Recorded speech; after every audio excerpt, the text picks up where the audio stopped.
Baik, bismillahirrahmanirrahim. Assalamualaikum warahmatullahi wabarakatuh. Selamat pagi, salam sejahtera untuk kita semua. Yang terhormat Ibu Murtafia, SPD MPD selaku dosen pengampu mata kuliah metodologi penelitian. Perkenalkan, nama saya Tasmia dengan NIM Hakos 2195003.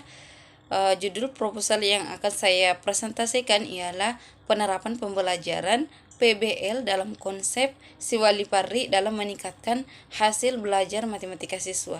Adapun pokok pembahasan yang akan saya bahas, yang pertama yaitu bab 1 pendahuluan, kemudian bab 2 tinjauan pustaka, dan bab 3 metode penelitian. Bagian A latar belakang. Dunia pendidikan yang bermutu diharapkan dapat mendukung terbentuknya generasi muda penerus bangsa yang cerdas, terampil, dan berwawasan luas sehingga mampu bersaing di era global.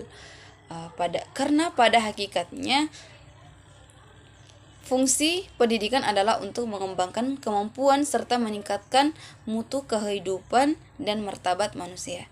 Proses pembelajaran merupakan suatu sistem. Pencapaian standar proses untuk meningkatkan kualitas pendidikan dapat dimulai dari menganalisis setiap komponen yang dapat membentuk dan mempengaruhi proses pembelajaran. Nah, guru merupakan ujung tombak yang berhubungan langsung dengan peserta didik sebagai subjek dan objek belajar menurut Sanjaya. Keberhasilan pendidikan ditentukan oleh banyak aspek yang saling berkaitan seperti halnya pada saat proses belajar mengajar. Nah, berdasarkan survei, beberapa kendala pada saat peserta didik menerima pelajaran, misalnya peserta didik cepat bosan saat menerima pelajaran, mudah mengantuk, dan antara peserta didik yang satu dengan yang lain tidak menjalin hubungan kerjasama sehingga yang pintar semakin pintar, yang bodoh semakin bodoh, karena kurangnya rasa saling membantu dan konsep dalam proses pembelajaran tersebut tidak terlalu dipahami karena peserta didik tidak pernah melihat dalam kehidupan sehari-hari. Berdasarkan pengalaman tersebut, peneliti ingin mencoba metode pembelajaran yang bisa melibatkan peserta didik dan menjalin kerjasama yang baik dengan temannya sehingga tidak ada yang merasa dikecilkan dalam pembelajaran matematika, dan salah satu solusinya dengan menerapkan model pembelajaran project based learning dengan konsep Siwali Parry. Nah, Siwali Parry berasal dari bahasa Mandar yang terdiri dari dua kata, yaitu Siwali yang berarti kerjasama dan Parry yang berarti susah. Jadi Siwali Parry adalah menjalin hubungan kerjasama baik dalam keadaan susah maupun senang. Konsep inilah yang perlu dibangun dalam diri peserta didik agar menjalin hubungan yang baik, karena dalam prinsip Siwali Parry menuntut peserta didik untuk tetap menjalin relasi yang baik agar menanamkan dalam diri peserta didik bahwa satu mengetahui harus mengetahui semua. Nah, atas dasar pemikiran tersebut maka akan dilakukan penelitian dengan judul penerapan pembelajaran PBL dalam konsep Siwali Parry dalam meningkatkan hasil belajar matematika siswa. Bagian B, rumusan masalah. Yang pertama, bagaimana hasil belajar matematika peserta didik sebelum diterapkannya project based learning dalam konsep Siwali Parry. Yang kedua, bagaimana hasil belajar matematika peserta didik setelah diterapkannya project based learning dalam konsep Siwali Parry. Dan yang ketiga yaitu, apakah terdapat perbedaan yang signifikan hasil belajar matematika peserta didik sebelum dan setelah diterapkannya project based learning dalam konsep Siwali Parry. Dan tujuannya yang pertama yaitu mengetahui hasil belajar matematika peserta didik sebelum diterapkan PBL dalam konsep Siwali Parry. Kemudian yang kedua yaitu mengetahui peningkatan hasil belajar matematika peserta didik setelah diterapkannya PBL dalam konsep Siwali Parry. Dan yang ketiga yaitu mengetahui perbedaan yang signifikan hasil belajar matematika peserta didik sebelum dan setelah diterapkan PBL dalam konsep Siwalipardi. Bagian D yaitu urgensi penelitian. Rendahnya minat belajar peserta didik terhadap pembelajaran matematika berdampak kepada hasil belajar matematika peserta didik menjadi suatu permasalahan mendasar yang hasil belajar harus diselesaikan. Nah, salah satu faktor penyebab rendahnya minat belajar peserta didik terhadap pembelajaran matematika adalah kurangnya kerjasama dalam proses belajar, sehingga yang pintar semakin pintar dan yang bodoh semakin bodoh, dan peserta didik hanyalah memandang bahwa matematika adalah suatu yang abstrak, yang tidak ada bukti dalam kehidupan sehari-hari, padahal itu suatu hal yang salah karena kurangnya pembelajaran yang langsung dilibatkannya dalam suatu masalah yang terkait dengan pembelajaran matematika. Dan bagian E yaitu manfaat. Yang pertama, bagi peserta didik, dengan mengikuti pembelajaran, peserta didik akan jadi lebih aktif dan tahu masalah yang lebih real terkait dalam pembelajaran matematika dalam kegiatan pembelajaran, sehingga dapat meningkatkan kualitas pembelajaran.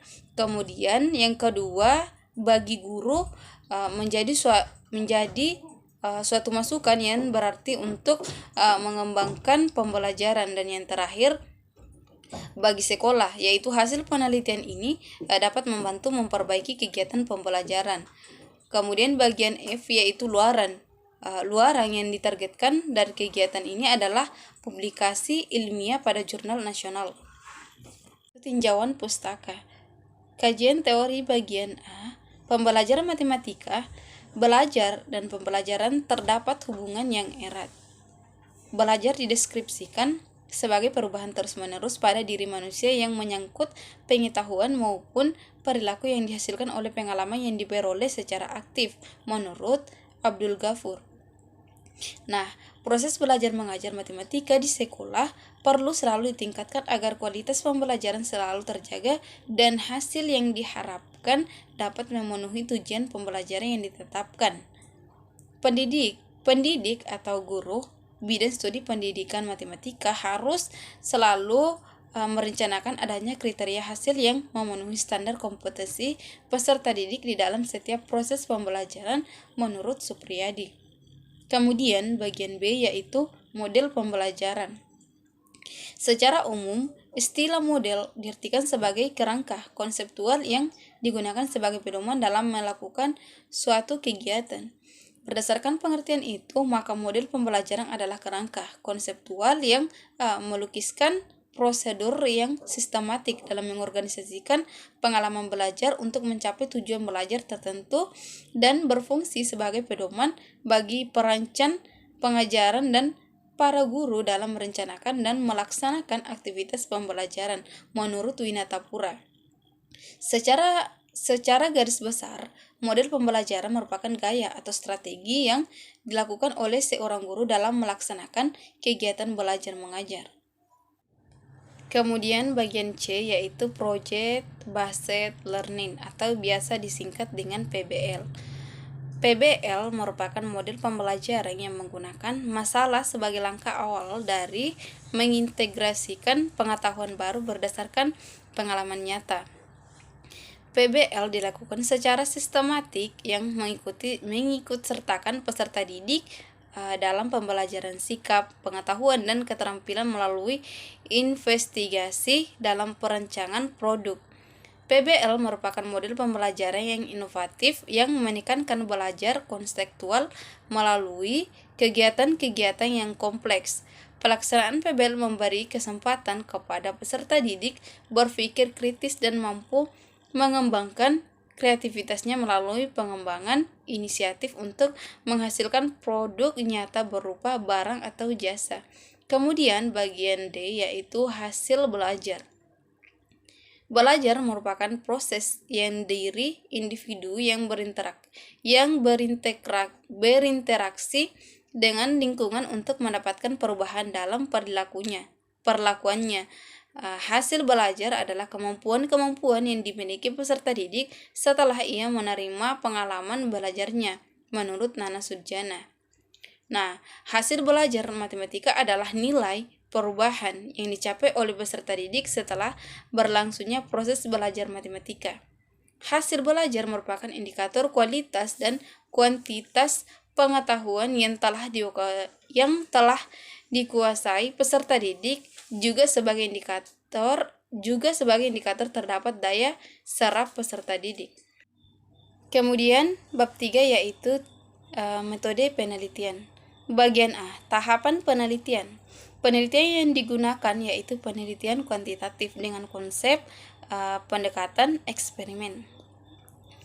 Penelitian eksperimen adalah penelitian yang menguji coba sesuatu pada lokasi tertentu bertujuan untuk membangkitkan timbulnya suatu kejadian atau keadaan.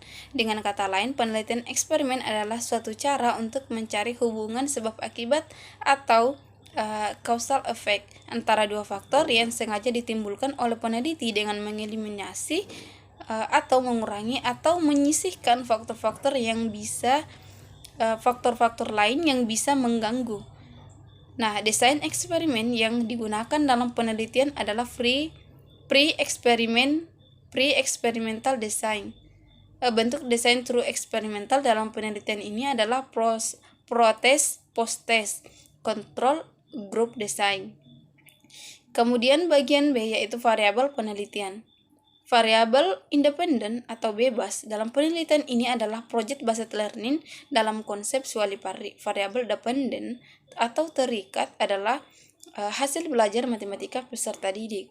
Kemudian bagian C yaitu definisi operasional variabel.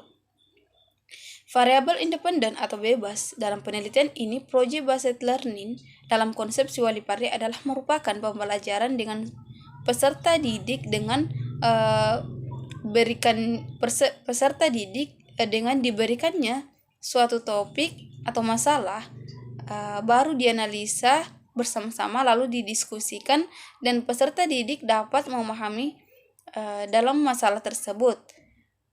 Nah, dalam variabel bebas juga terdapat project based learning dalam konsep Shwari-Parry. Sedangkan untuk variabel dependen atau terikat adalah hasil belajar matematika peserta didik yang merupakan skor akhir yang diperoleh peserta didik setelah diberikan pengalaman belajar. Kemudian bagian D yaitu teknik pengumpulan data. Yang pertama teknik observasi, yang kedua teknik angkat, dan yang ketiga teknik tes. Kemudian teknik analisis data. Analisis data dilakukan untuk menganalisis data hasil belajar matematika peserta didik yang didapatkan dari hasil observasi, tes, dan angkat, sehingga dapat diketahui adanya peningkatan atau tidak. Observasi dilakukan dengan mengamati sinteks dan langkah-langkah kegiatan yang akan dilakukan pada saat penelitian. Nah, lembar observasi ini digunakan untuk mengukur penerapan model pembelajaran pada peserta didik. Data dari lembar observasi dianalisis dengan menggunakan analisis kuantitatif.